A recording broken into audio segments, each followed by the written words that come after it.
Bonsoir messieurs, dames. Alors ce soir nous sommes dans le cours 284 d'art dramatique et nous allons faire un cours sur les fantasmes trompeurs. Les fantasmes trompeurs. Qu'est-ce que c'est que ça?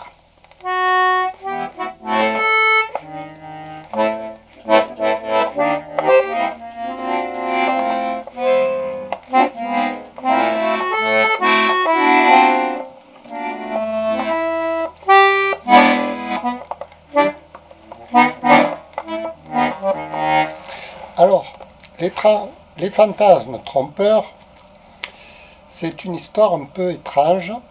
D'ailleurs, c'est tellement étrange que j'ai décidé d'appeler le patron. Oh, Philibos, vas-y, explique un peu aux gens. Alors, il faut que j'allume. Hein. Voilà. Ça y est. Chers auditeurs, chères auditrices, nous sommes avec Philou Dingo, votre professeur d'art dramatique. Nous sommes dans le cours 284 qui sera les fantasmes trompeurs. Les fantasmes trompeurs. Qu'est-ce que c'est que ça encore? Ce sont des images qu'on a dans la tête et qui trompent notre propre conscience sur la réalité des choses. Souvent par omission. C'est-à-dire que on se raconte des histoires en omettant de se raconter certains détails qui sont très importants et qui changeraient le cours de l'histoire. Alors hier, j'ai passé tout mon temps sur les réseaux sociaux à donner mon avis sur tout et sur rien. Bien sûr, c'était une perte de temps précieux. Je recherchais une voie de communication à travers Facebook. J'ai regardé la vie d'Aznavour et son bilan, son film documentaire sur les voyages, tout comme dans la chanson qu'il chante « Je voyage, chanté avec sa fille Cassia. Comprendre combien de temps il me reste à vivre afin d'adapter mes projets à la durée. Aujourd'hui, je voudrais tourner un film sur les fantasmes trompeurs.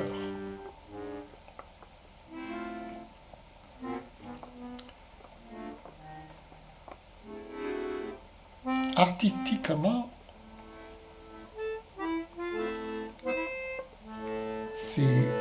c'est agréable de jouer dans des fictions, d'avoir des rôles un peu enjolivés, des rôles manipulés par le scénario.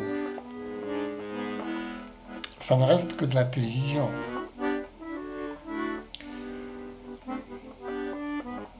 Pour ma part, dans mon cours d'art dramatique, je poursuis une tâche bien précise, celle d'éveiller notre conscience. Lorsqu'on se raconte une belle histoire, on oublie de dire certains détails qui s'y rattachent. Par exemple, si je dis que ce type il est formidable et que j'oublie de dire qu'il a tué des gens, vous croirez quoi? Que ce type il est formidable. Et si je vous dis simplement ce type a tué des gens, vous croirez quoi? Que ce type est un criminel. Alors est-il criminel ou est-il formidable? Dans les deux cas, j'ai dit la vérité. Dans le premier cas, j'ai omis qu'il était formidable. Dans le second cas, j'ai omis qu'il était criminel.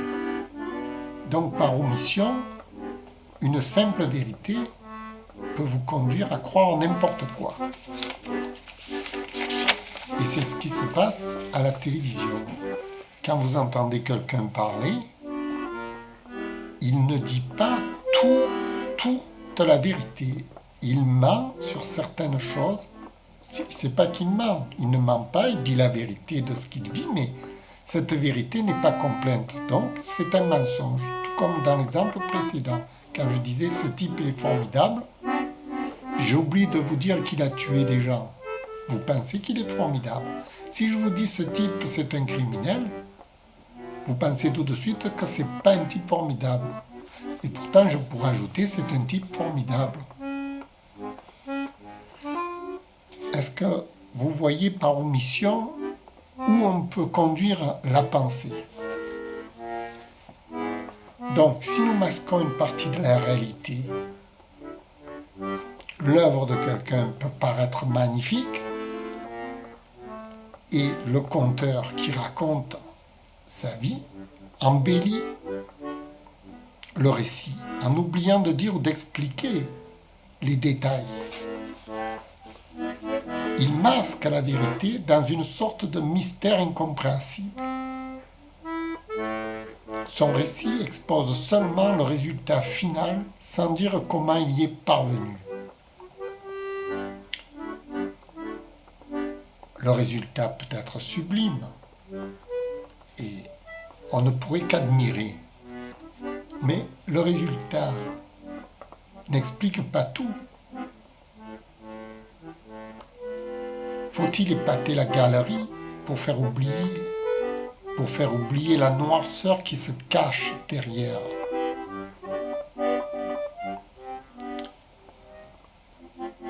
Et tout à coup, on pardonne le mensonge. Au profit d'une maxime, le résultat justifie les moyens. La mélogamanie des tricheurs passe à travers l'invisible et la réussite devient magique.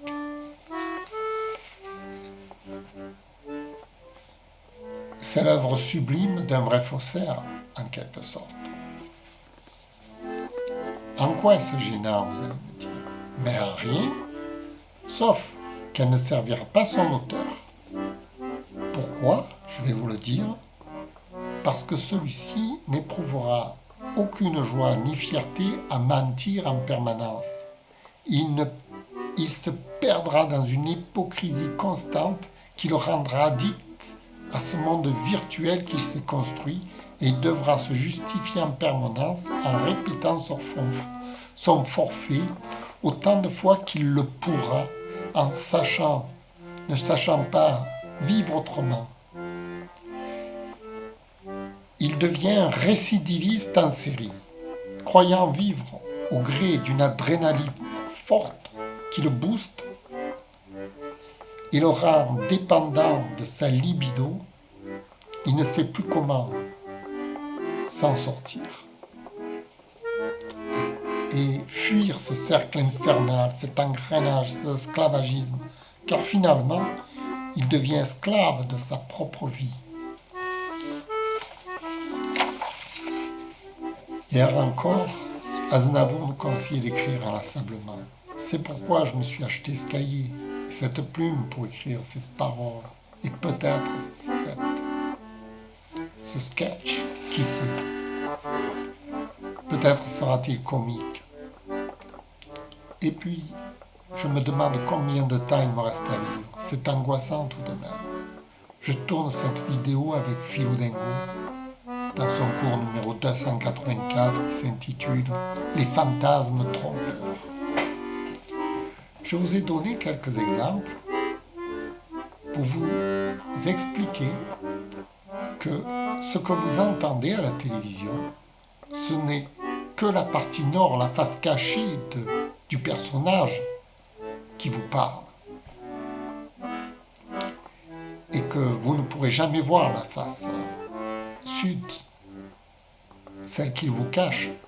puisque c'est lui qui choisit de ne pas vous la montrer justement, cette face cachée. Ne vous exposant qu'une facette de sa personnalité, de ses actes, vous pensez que ce personnage reflète ce qu'il vous dit. Or, ça peut être tout à fait l'inverse, comme je vous l'ai expliqué précédemment. Mon cours d'art dramatique avec Philou Dengo se fonde sur mon petit manuel, la méthode du comédien. Je tiens à ce petit manuel parce que ça explique toutes les facettes de la personnalité d'un comédien. On ne peut pas seulement faire un seul cours détaché d'un ensemble, d'une méthode complète. Là, ce que je suis en train de vous faire, je vous parle des fantasmes trompeurs. Alors, bien sûr, le comédien lui-même va se tromper. Lui-même va s'induire en erreur dans son propre fantasme de la réalité qu'il se raconte.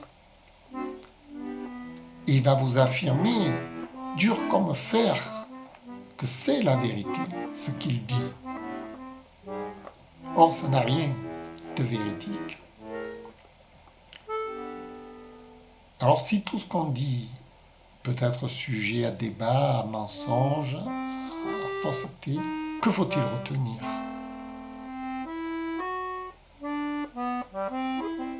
Il faut retenir l'instruction de ce que l'on apprend, de ce que l'on voit, c'est-à-dire l'expérience. Cette expérience peut être mise à contribution avec d'autres expériences, peut être comparée, peut être étudiée, pour avoir une vision plus globale, plus certaine du sujet. Et lorsqu'on met plusieurs témoignages en concordance, on arrive à se rapprocher d'une certaine réalité, qui ne va pas nous affirmer la réalité, mais qui va nous faire évoluer nous-mêmes personnellement, dans notre propre vision du monde. Parce que les histoires qu'on vous raconte servent à vous faire évoluer personnellement dans votre propre vision du monde. Et c'est là où il faut justement savoir gérer les fantasmes et les tromperies pour soi, pour ne pas être induit soi-même en erreur avec ce qu'on entend à la télévision. C'est pourquoi j'ai écrit mon petit manuel d'art dramatique où j'explique comment moi-même j'arrive à gérer le fantasme d'un personnage, de Philou Dengo par exemple, qui est un personnage tout à fait virtuel. Si je me laisse emporter par Philou Dengo, c'est fini, je suis mort. Ma vie ne vaut plus rien. Ma vie n'est pas Philou Dengo, ne doit pas obéir aux lois de Philou Dengo, à la psychologie, au personnage de Philou Dengo. Ma vie, elle est en dehors du message, en dehors de ce personnage. Parce que Philou Dengo, ce n'est qu'un professeur d'art dramatique. Vous comprenez bien que l'auteur, c'est-à-dire Jean-Philippe Tchifteian, n'est pas qu'un professeur d'art dramatique dans sa vie. Ce serait triste, il a d'autres occupations. Donc s'il est absorbé par Philou Dengo, toutes les autres occupations ne peuvent plus exister. Tout comme quand il interprète Philou Dengo, sa vraie vie s'arrête pour interpréter ce professeur d'art dramatique. C'est une parenthèse dans la vie de Jean-Philippe Tchifteian.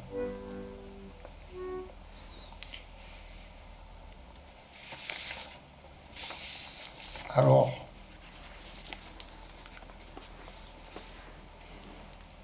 malheureusement, les médias n'ont pas intégré cette parenthèse, ce monde virtuel.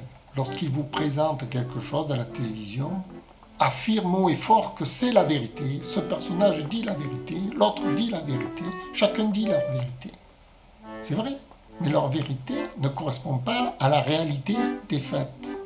Parce qu'on ne peut pas vous mettre tous les faits sur la table. On ne peut pas vous démontrer par A plus B cette réalité qu'ils vous racontent. Parce qu'ils sont dans un monde virtuel, évidemment. Donc, c'est tromper le spectateur quand on affirme quelque chose à la télévision. L'affirmation reste subjecte à controverse en permanence. Et c'est ce qui rend justement le monde virtuel intéressant. Parce que tout est virtuel et on est conscient que tout est faux. Et donc, on va s'appuyer sur ce monde pour approfondir notre réel monde à nous qui nous appartient. Et non pas pour se conformer à ce monde virtuel. Le monde virtuel n'est là que pour nous aider notre monde réel. Et pas pour qu'on adhère au monde virtuel. C'est un peu ce que je vous disais. Jean-Philippe Chifteyan ne peut pas adhérer à Philou Dengo. Mais Philou Dengo lui sert pour qu'il étalonne son esprit sur la réalité. Contrairement à Philou Dengo, Philou Dengo, lui, n'est qu'un personnage fictif qui est constamment dans un cours d'art dramatique. Ne sort pas de ce rôle auquel il a été fabriqué d'ailleurs. C'est un personnage fictif qui obéit à des règles bien précises. C'est tout l'art de jouer la comédie justement, c'est de faire obéir son personnage à des règles qui sont abstraites en quelque sorte et non pas réelles. La réalité n'a rien à voir avec le monde fictif en quelque sorte. Quand vous allez au théâtre, vous n'allez pas demander à ce que le spectacle que vous voyez soit réel. C'est-à-dire réel. Le spectacle est réel, mais que les personnages soient réels. C'est-à-dire que si vous voyez quelqu'un qui trompe sa femme au théâtre, c'est ni sa femme, ni il la trompe en réalité. Ce n'est que du bluff, ce n'est que du mensonge, mais dans une réalité fictive. La télévision n'est rien d'autre que de plus qu'un théâtre des images. Tout comme si vous alliez au théâtre. Donc il faut bien être conscient que ce que vous voyez, ce n'est que des personnages qui jouent chacun un rôle. Ça, j'y tiens beaucoup, parce que c'est une faute actuelle des médias de nous inculquer que tout ce qu'on voit à la télé est réel, avec des personnages qui ont un nom réel. C'est un peu comme si je me présentais là devant vous en disant « Je suis Jean-Philippe Chifteyan, je vous parle au nom d'un cours d'art dramatique que je vais vous faire. » Mais c'est faux. Tout est faux.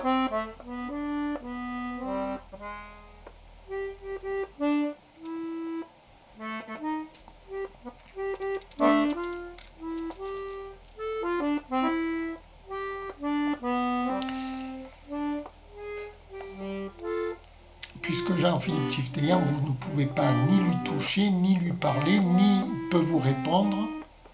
Ce n'est qu'une image fictive dans un poste de télévision. Ça ne peut pas être Jean-Philippe Chifteyan, c'est obligé que ce soit une image de Jean-Philippe Chifteyan. L'image n'est pas le personnage. C'est le peintre, quand il fabrique un tableau, le tableau n'est pas le peintre.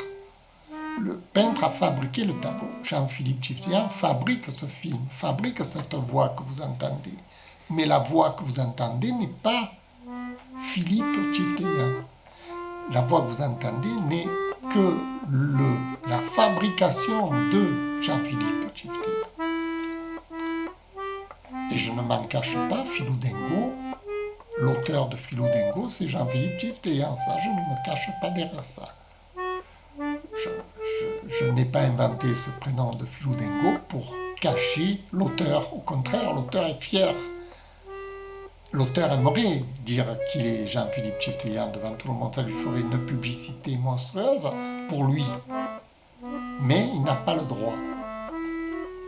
Parce que ce n'est qu'un interprète. Comme quand vous interprétez le personnage de Molière, vous n'avez pas le droit que ce personnage de Molière ait votre nom personnel, parce que ce n'est qu'un personnage que vous interprétez. Ce n'est pas votre vie qu'on voit. Votre vie réelle, on peut la voir qu'en réalité, que dans les faits réels, pas dans une télévision. Tout ce qui est décalé dans une télévision, ce n'est plus vous, c'est une image de vous. C'est comme un miroir de vous-même. Le miroir, l'image du miroir, ce n'est pas vous, c'est un miroir. Et là où ils sont forts à la télévision, c'est qu'ils vous laissent croire que le miroir, c'est l'image réelle. Alors que cette image du miroir qu'ils vous envoient a été dans une mise en scène voulue, c'est-à-dire que tout est cadré, encadré, bien certifié. C'est un personnage dans une certaine forme bien précise et non pas la réalité réelle. Ils font passer de la virtualité, un dessin animé pour une bande réelle, quoi. Pour de la réalité. C'est là où il y a tromperie sur la marchandise. Voilà. Je vous remercie d'avoir écouté ce cours d'art dramatique 284 qui était les fantasmes trompeurs. Et oui, parce que quand on vous raconte une histoire, à partir du moment où on commence à vous dire ce que vous voyez à la télé, ce sont des témoignages réels.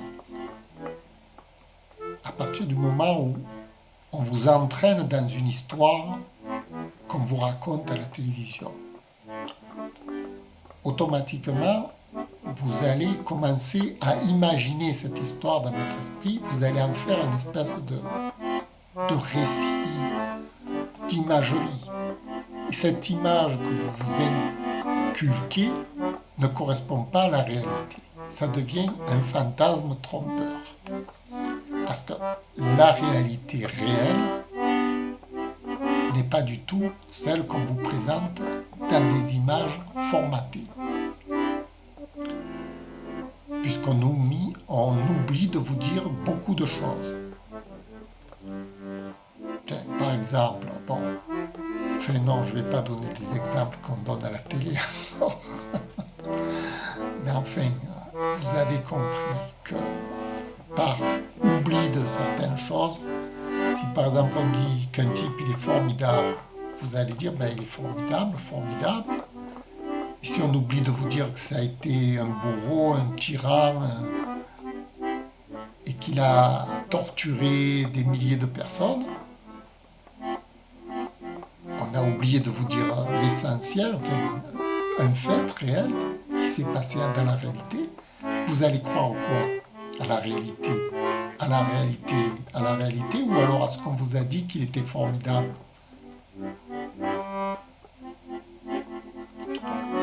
Donc la télévision, vous comprenez qu'on ne peut pas s'y fier comme ça aveuglément. Voilà, messieurs, dames, nous avons terminé le cours 284 d'art dramatique. J'espère que ça vous a plu. J'ai pas fait de comique. Est-ce que c'était nécessaire? Parce que j'ai toujours l'impression que les sujets sérieux, c'est pas obligé d'être comique non plus. Si j'ai pas envie de rire, pourquoi je vais me forcer à rire?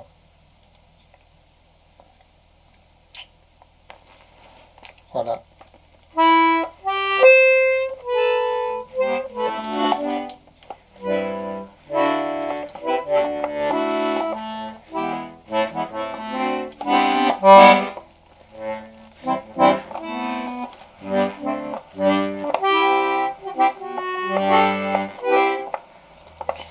Merci et je vous dis à bientôt. Au revoir.